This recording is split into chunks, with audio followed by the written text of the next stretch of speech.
পর্যন্ত মদ খায় মাতাল হবে, জোরে কোন কথা ঠিক কিনা? বিশ্বাস তো সবই আছে ভাই রে, কিন্তু হিরোইন আর ইয়াবা সারা হেলে দিছে, জোরে কোন কথা ঠিক কিনা? একটা নেশাগ্রস্ত ছেলে হাতে যদি ব্যাগ যায় ওই টিয়াকেলে তেজত আসে। মায়ের কানের গয়না চুরি করে সারা বেঁচে হিরোইন খাচ্ছে, জানেন আপনি? মায়ের গয়না বেচছে, যে গয়নার বাপ দেয়নি ওর নানা দিদি সেটা বেচছে। আমার মায়েরা বলে আপনাদের কাছেও যাবে, আল্লাহর রাস্তে দান করবেন। এখন আমি অথবা সাবিল হক অথবা সাবিল সবর এই দুইটা বিষয় আলোচনা করব। তার আগে সিয়ার সম্পর্কে যখন বলা হলো, এই সিয়ার পার্টিরা রাগ করে। আপনারা বলেন তো, সরকারি চাকরি কি সারা জীবন করা লাগে? এই সরকারি চাকরি কি সারা জীবন করা লাগে? যখন আপনার হাত দুর্বল, চোখ দুর্বল, পা দুর্বল, তখন সরকার কয় তো চাকরি করা লাগবে না, তুই বসে থাকা পেনশনে বেতন খাতা। তো সরকার দয়া করে যদি আপনি পেনশন দেওয়ার পরে, আল্লাহর দয়া সরকার চাইতে কম না বেশি? যারা যৌবন বয়সে 5 ওয়াক্ত নামাজ জামাত আদায় করছো, বুড়া বয়স আর পারতেছে না, তুমি বাড়িতে নামাজ পড়ো, তোমাকে জামাত পড়া লাগবে না, তুমি যেখানেই পড়বা পেনশনের সব পাবা। জোরে কেন সুবহানাল্লাহ। আল্লাহ বলেছে কি, লা ইকাল্লিফুল্লাহু নাফসান ইল্লা উসআহা, তোমার কষ্ট হবে, আমি এমন কিছু আল্লাহ তোমাকে চাপাই দেয়, আমি রহমানুর রহিম। তুমি দাঁড়াবার পারো না, বসে পড়ো, বসাও যদি পারো না শুয়ে থেকে পড়ো, তাও পড়ো। কিন্তু জামাতে পড়বার গেলে কাতার সোজা করা শর্ত। আর নামাজের ভিতরে বাইরে 13 ফরজ, তার মধ্যে একটা ফরজ হলো দাঁড়িয়ে নামাজ পড়া। আল্লাহ কোরআনে ডাইরেক্ট বলেছেন কুমু লিল্লাহি কানিতিন। এ নিয়ে ফিতনা করবেন না। চেয়ার পার্টি যদি মসজিদে থাকে, যদি খুবই মন চায় হুজুর জামাত ছাড়া আমার ভালো লাগে না, তাহলে আপনি শেষ কাতারে বসবেন, ওরা জামাতের সওয়াব পাবেন না, যাই হোক আপনি নামাজ পড়বেন। হচ্ছেন সমস্ত আলেম সিয়ারের ব্যাপারে নাকচ করেছে। রাসূল, আল্লাহ রাসূল আহত হয়েছিলেন, তারপরও সিয়ারে নামাজ পড়েননি। সিয়ারে নামাজ পড়লে কুমু লিল্লাহি কানিতিন, কানিতিন কানিতিন মানে কি আনুগত্য হয় না। যখন আকামত দেয় কদ কামাতিস সালাহ, এই শোনেন, হো হো করলে হবে, কদ কামাতিস সালাহ মানে কি, কদ কামাতিস সালাহ, তখন সিয়ারে ধ্যান দিয়ে বসে আছে। তখন ফেরেশতাকে আল্লাহ সবাই দাঁড়ায় গেছে, এই শয়তান দাঁড়ায় না কেন? তা আল্লাহ বলতেছে ওর কোমরত বেতারে, হাঁটা হাঁটা আলো কেমনে? দুই কান্দের দুই ফেরেশতা বলতেছে আল্লাহ, ও আল্লাহ শোনেন আল্লাহ, এই সেদিন 10 একটা ব্যাগ নিয়ে ওই হয় ইয়া আহমদ কি বলে বনপাড়া বাজারে 1 কিলো হাঁটিছে আল্লাহ, 10 ব্যাগ নিয়ে, বসা লাগেনি। এক ভ্যানানা করছে, মুরব্বী বাড়ি যাবেন না? কাছে যাবো। ওঠেন, ভ্যানত চলে। তুই কি মনে করছিস টাকার দাম নাই? 1 কিলো রাস্তা হেঁটে হেঁটে যাবে রে, অটো ভ্যানত চড়ে না, হেঁটে হেঁটে আসে মসজিদের চেয়ারে বসে। এটা কি নামাজ না ভ্যাটকি? এটা আল্লাহ বোঝে না। এদের এক কথা, মসজিদে চেয়ার চলবে না, এক কথা, ভালো কথা, মানেন মানেন, না মানেন না মানেন, আমালাই না ইল্লাল বালা। আমার দায়িত্ব ছিল পৌঁছা দিলাম, এখন আপনারা যা করেন করেন। এই শোনেন, দুটা পয়েন্ট। আর একটা কি পয়েন্ট? ও হ্যাঁ, 2টা পয়েন্টের ওপর। এখন আসেন অতাওয়াসাবিল হকের উপর একটা নরম ভাষায় ওয়াজ করি। কি ভাষা? নরম ভাষা। নরম নরম, আবার গরম গরম। এই আবার হাকিমক ডাকেন, হাকিমক ডাকে আনা যাবে, ঘুম পাড়ে। এই শোনেন, খলিফা হারুন রশিদের দরবারে একটা পাগল যাওয়া আসা করতো। হকের উপর ওয়াজ হচ্ছে, খুব খেয়াল করবেন। হক হক। খলিফা হারুন রশিদের দরবারে একটা পাগল যাওয়া আসা করতো, নাম হলো বাহলুল পাগল। কখনো হাসে কখনো কান্দে। উজির নাদির মন্ত্রীরা বিরক্ত হয়ে খলিফার কাছে নালিশ করলো, খলিফা এই পাগলকে রাজ দরবারে না আসাই ভালো, আসলে দরবারের পরিবেশ নষ্ট হয়ে যায়। পাগলের নাম হলো বাহলুল পাগল। আমাদের বাংলাদেশে যারা আল্লাহর কোরআনের বিজয় চায়, তাদেরকে এই বাংলাদেশে অনেকে পাগল কয়। জোরে কোন কথা ঠিক? কোরআনের কথা বললে পরিবেশ নষ্ট হয়ে যায়। আগে করো রে মুনাফিকের কাজ, ধ্যানযোগ্য হয় দিলের নামাজ, ও তোমার পাঞ্জে গানা নামাজ পড়া লাগে না। ওরে শরীয়তের মাওলানা, চোখ 2টা করলা কানা, কোরআন হলো 90 পারা, তোমরা খুঁজে পাইলা না। আবার সংসদে পাগলি কয় আমি সিয়াসাতটা পড়েছি। জোরে কোন কথা ঠিক না? আমাদের বাংলাদেশে এরকম পাগল ছাগলকে এমপি বানানো হয়েছে, যারা বলতেছে শরীয়তের মাওলানা, চোখ 2টা করলা কানা, কোরআন হলো 90 পারা, তোমরা খুঁজে পাইলা না। আপনারা বলেন তো কোরআন কয় পারা? 30 পারা জাহিরি, 60 পারা বাতুনি। এইরকম ভণ্ডামি যারা করতেছে, তাদেরকে দামি চেয়ার দেওয়া হয়েছে। আর বাহরুল পাগল কখনো কান্দে কখনো হাসে, ও দরবারে বলতে দেন ঢুক পারে না পারে। খলিফা হারুন বাহরুল পাগলকে ডাকলেন, কাছে ডাকলেন। কাছে গেলে বলে, এই ভাই আমার একটা কাম করে দাও তো। বলে কি কাম? বলে এই যে একটা লাঠি, এই লাঠিটা তোমাকে দিলাম, কাজ হলো তোমার চাইতেও বোকা মানুষ যদি খুঁজা পাও তো লাঠিটা দিয়ে দিও। অথবা সাবিল হক, হক কথাটা একটু মনোযোগ দিয়ে শুনবেন।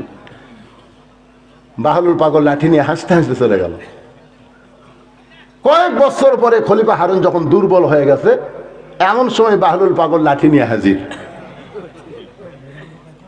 খলিফা হারুন বলতেছে, ভাই বাহলুল, এখন পর্যন্ত তোমার সাথে বোকা মানুষ পাওনি, লাঠি যে তোমার হাতত দেখা যায়।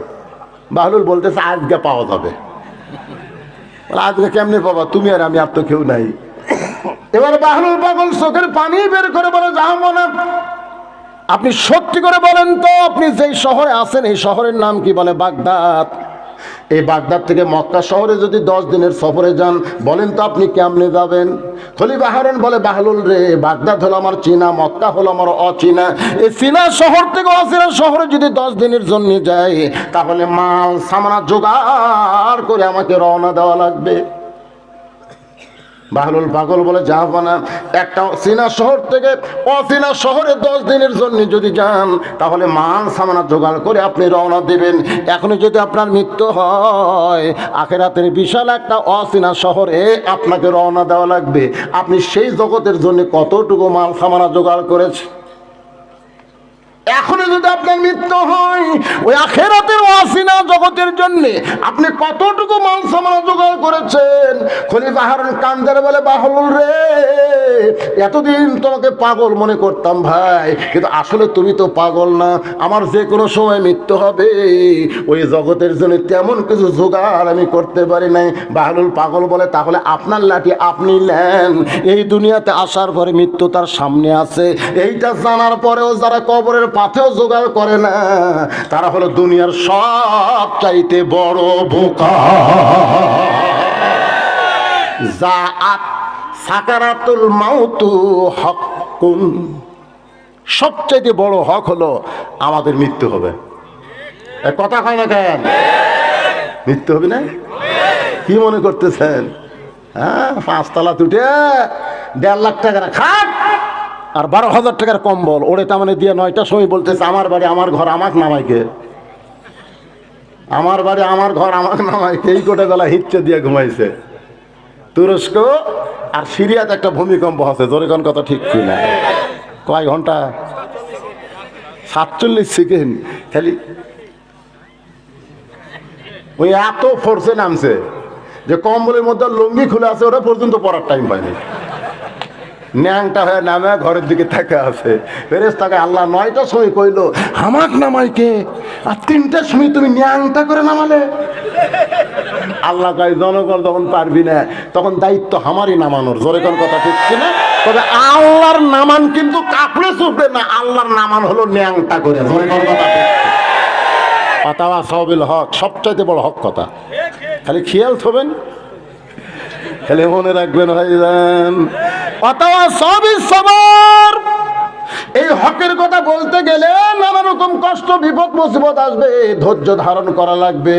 ধৈর্য ধারণ না করলে বড় পুরস্কার পাওয়ার আশা করা যায় না। কোনোদিন বাচ্চা হয় নাই, এবার মায়ের প্রথম বাচ্চা হবে। একটা মেয়ে বিয়ে হলে প্রথম মা হবে, বাচ্চা হয়েছে কোন দিন? শোনেন মনোযোগ দিয়া, বাচ্চা হবে। আমার বউয়ের কাছে আমি শুনছি, যখন বাচ্চা হবার চাই প্রসব বেদনা শুরু হয় কেমনে। আমার বউ বলে, স্বামী গো, এটা শুনে আপনি কি করবেন? বলে, এটা আমার ওয়াজে লাগবে। তখন বউ বলতেছে, এই নাভি থেকে নিচের দিকে বেদনা হয় না, কলজা পর্যন্ত বেদনা আসে, এত তীব্র ব্যথা হয়। এই তীব্র ব্যথায় মা চিল্লায় বলতেছে, বিষ খাবো, গলা ধরে দিব, মরে যাবো, এই জীবন আর আমি রাখবো না, এত কষ্ট আর সহ্য করবার পারি না। দাদি নানি দৌড়ে এসে ওরে ধাক্কায় ঘরের মধ্যে নিয়ে দরজা বন্ধ করে দেয়, ঠান্ডা পানির মধ্যে নরম কাপড় চুবড়াইয়া ওই নাতির কপালের উপরে দিয়ে বলে, চিল্লাস কেন, কিসের মরে যাবি, গলার দড়ি দিয়ে বিষ খাবি, ধৈর্য ধর। অথবা সাবির সবর, ধৈর্য ধর, দাঁতের উপর দাঁত দে, মা হবি। এত সহজ না? সুবহানাল্লাহ কোন? এই মা হয় এত সহজ? ধৈর্য ধর, দাঁতের উপর দাঁত দে। আর একবার যদি মরার কথা কোথায় ঠিক নেই মারবো। দাদি নানি দুইজন একত্র হয়ে এমন ভয় দেখাইছে, ওই খালি কলজার দিকে বিষ আসতেছে আর খালি মানে কানবার পাচ্ছে, চিল্লার পাচ্ছে, ধৈর্য ধারণ করছে, অথবা সবে ধৈর্য ধর। কিছুক্ষণ পরে করে একটা বাচ্চা যখন জন্ম হয়েছে, মা বেহুশ হয়ে গেছে, ওই বাচ্চাকে গোসল করায় মায়ের বুকের উপরে যখন দেয়, ওই বাচ্চার পরশে মা হুঁশ ফিরা পায়, মা বুকের মধ্যে নিয়ে সন্তানকে চুমা খায়। দাদি নানি চিল্লায় তিরস্কার করে বলে, ওরে লাত্তিবার ফাইলা দে, এর জন্যই তো গলার দড়ি দেবার চাইলি, এর জন্যই বিষ খাবার চাইলি, এই তো তোকে কষ্ট দিয়ে দুনিয়াতে আইছে রে, একে ফাইলা দিয়ে আদর করিস না। মা তখন কান্দের বলে, দাদি গো, কষ্টের পরে এত সুন্দর নিয়ামত আগে যদি আমি জানতাম গো দাদি, আমি কখনো অধৈর্য হইতাম না। যদি কোরআনের বিজয় চান, বাংলার আকাশে যদি আর্জেন্টিনার পতাকা, ওই ব্রাজিলের পতাকা দেখবার না চান, কলেমার পতাকা উড়বে, এই দৃশ্য যদি নিজের চোখে দেখতে চান, তাহলে কষ্ট করতে হবে, ধৈর্য ধারণ করা লাগবে। আল্লাহ তাআলা এই কষ্টের বিনিময়ে একদিন বাংলার জমিনে আল্লাহর কোরআনের পরিবেশের বিজয় দিবে। মা যেমন শত কষ্টের পরেও তার সন্তানকে বুকে পাইয়া কষ্ট ভুলা যায়, আজকে কোরআন পাগল মানুষগুলো যারা রাতের পর রাত কোরআনের তাফসীর শোনে, ওরা যেদিন কোরআনের সমাজ পাবে, সেদিন জেলখানার কষ্ট, রিমান্ডের কষ্ট, বাড়ি ছাড়ার কষ্ট, সব কষ্ট তারা ভুলে যাবে। বাংলার জমিনে যেদিন কলেমার পতাকা পথ পথ করে উড়বে।